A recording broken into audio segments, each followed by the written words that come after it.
Hello दोस्तों, आज के इस कहानी में हम आपको स्नो वाइट और 7 बहनों की कहानी सुनाने वाले हैं। मैं उम्मीद करती हूँ आपको ये कहानी पसंद आएगी। बहुत समय पहले की बात है। एक राज्य में एक दयालु राजा अपनी रानी के साथ रहता था। उस राज्य की समस्त प्रजा और राजा और रानी की बहुत ही इज्जत करते थे। राजा और रानी के पास समस्त परिवार की खुशियाँ थी, लेकिन उनके पास केवल एक संतान की कमी थी। सर्दियों का समय था। एक दिन रानी महल की खिड़की के पास खड़ी होकर कुछ छील रही थी।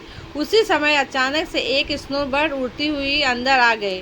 रानी उस स्नोबर्ड को देखने के लिए जिससे उसका ध्यान सुई से हट गया और सुई उंगली में चुभ गई। रानी की उंगली से रक्त का एक कतरा जमीन पर गिर गया। रक्त को देखकर रानी के मन में ख्याल आया, काश मेरी भी एक बेटी होती जिसका रंग बर्फ जैसे सफ़ेद हो, होठ रक्त जैसे तरह लाल हो और बाल काले बादलों की तरह होते। कुछ समय बीतने के बाद रानी की कल्पना सच हो गई। रानी ने एक बेटी को जन्म दिया जो उनकी कल्पना से भी सुंदर थी। उसका रंग बर्फ जैसा गोरा था, इसलिए उसका नाम स्नो वाइट रख दिया। राजा रानी स्नो वाइट के जन्म से बहुत ही खुश थे, लेकिन उनकी खुशी ज़्यादा दिन नहीं रही, क्योंकि रानी की तबीयत खराब रहने लगी और एक दिन रानी राजा और स्नो वाइट को अकेला छोड़कर चली गई। रानी ने मरने से पहले राजा से वचन लिया कि वो स्नो वाइट का ख्याल रखेंगे और दूसरी शादी कर लेंगे। रानी के मरने के बाद राजा ने अपने वचन को निभाते हुए दूसरी शादी कर ली। दूसरी रानी बहुत ही सुंदर थी, लेकिन वो बहुत ही अहंकारी और क्रूर थी। दूसरी रानी को काला जादू भी आता था, जिससे रानी ने राजा को अपने बस में कर लिया। रानी के पास एक जादू आईना भी था जो हमेशा सही बोलता था। रानी हमेशा अपने आईने पास खड़ी होती थी और उससे पूछती थी कि जादू आईना बता, इस दुनिया में सबसे सुंदर कौन है। जादुई आईना हमेशा उत्तर देता था, रानी इस दुनिया में सबसे सुंदर आप हैं, आपसे ज़्यादा सुंदर इस दुनिया में कोई नहीं है। यह सुनकर रानी बहुत ही खुश हो जाती थी और उन्हें अपने सुंदरता पर अभिमान होने लगा था। धीरे धीरे स्नो वाइट बड़ी होने लगी और उसकी सुंदरता भी धीरे धीरे निखरने लगी। वो अब पहले से भी ज़्यादा सुंदर हो गई थी। एक दिन रानी ने हमेशा की तरह अपने जादू आईने से पूछा, ए जादू आईने बता, इस दुनिया में सबसे सुंदर कौन है। इस बार जादू आईना ने जवाब दिया, दुनिया में सबसे सुंदर स्नो वाइट है। यह सुनकर रानी को बहुत गुस्सा आया। रानी ने स्नो वाइट से ईर्ष्या करने लगी और रानी ने स्नो वाइट को मारने की योजना बनाई।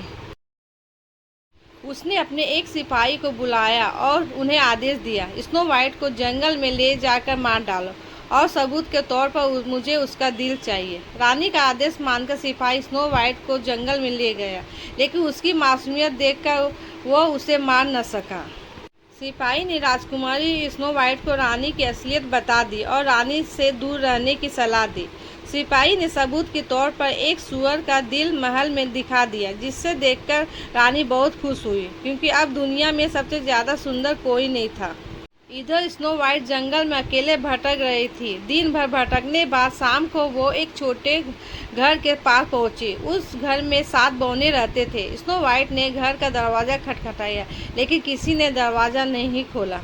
स्नो वाइट ने दरवाजे को धक्का दिया और दरवाज़ा खुल गया। स्नो वाइट अंदर चली गई। घर बहुत ही साफ और सुंदर था, लेकिन वहाँ रखी चीज़ें बहुत ही छोटे थे। कमरे में खाने की एक छोटी सी मेज़ लगी हुई थी और बैठने के लिए 7 कुर्सियाँ भी तथा कमरे में एक कतार में 7 छोटे छोटे पलंग भी लगे थे और उन पर मखमली बिछौना भी बिछा हुआ था। पूरा दिन जंगल में भटकने कारण स्नो वाइट को बहुत ही तेज भूख लगी हुई थी। उसने मेज़ पर खाना लगाया और पूरा खाना खा गए। वह बहुत थक गई थी, इसलिए खाना खाते उसे नींद आ गई और वह पलंग पर सो गई। 7 बौने रात होने पर वापस घर आए। घर पे दरवाज़ा खुले देखकर वो चौंक गए। घर के अंदर जाने पर उन्होंने देखा मेज़ का सारा खाना गायब है।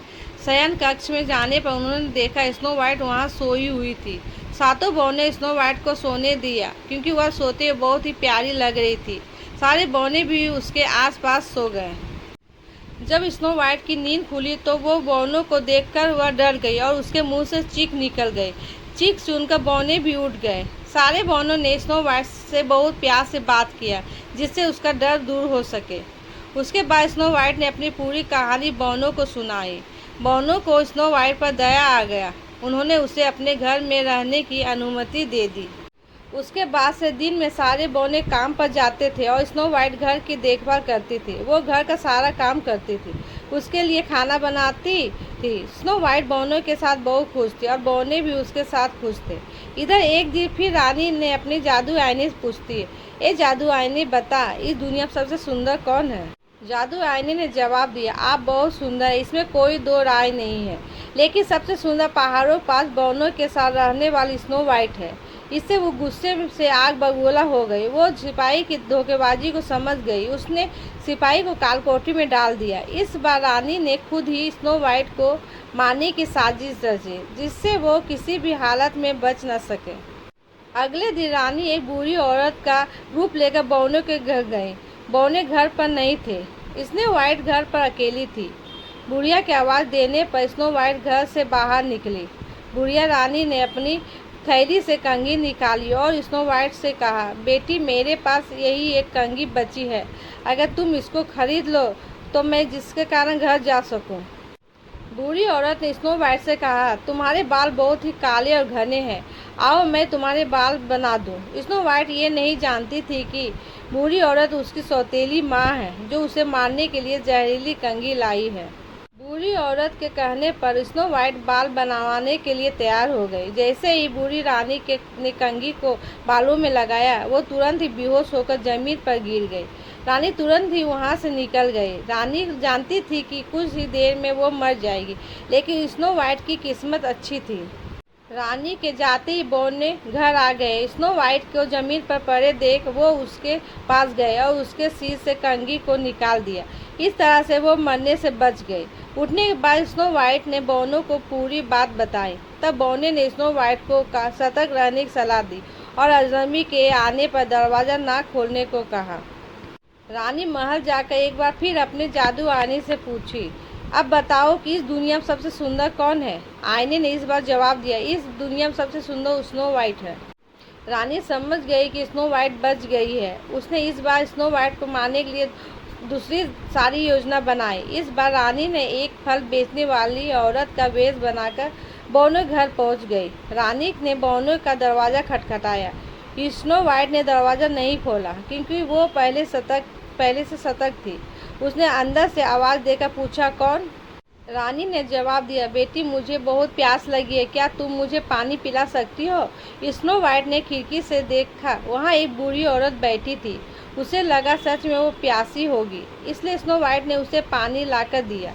बूढ़ी औरत बनी रानी ने आशीर्वाद देते हुए बोली, मेरे पास कुछ खास नहीं, लेकिन मेरे पास मेरे बाग का एक सेब है, वो मैं तुम्हें देना चाहती हूँ। बूढ़ी औरत ने वो जहरीले सेब स्नो वाइट को दे दिया। स्नो वाइट सेब लेना नहीं चाहती थी, लेकिन उसने सेब ले लिया और बूढ़ी औरत के कहने पर जैसे ही उसने थोड़ा सा सेब खाया, वो बेहोश होकर ज़मीन पर गिर पड़ी। शाम को जब बौने काम से वापस आए तो उन्होंने स्नो वाइट को ज़मीन पर पड़े देखा और उससे थोड़ी दूर पर कटा हुआ सेब पड़ा था। बौने समझ गए कि ये उस रानी का ही काम है। रानी अपने महल वापस जाकर अपने आईने से पूछी, अब बताओ इस दुनिया में सबसे सुंदर कौन है? इस बार आईने ने जवाब दिया, आप ही इस दुनिया में सबसे सुंदर है।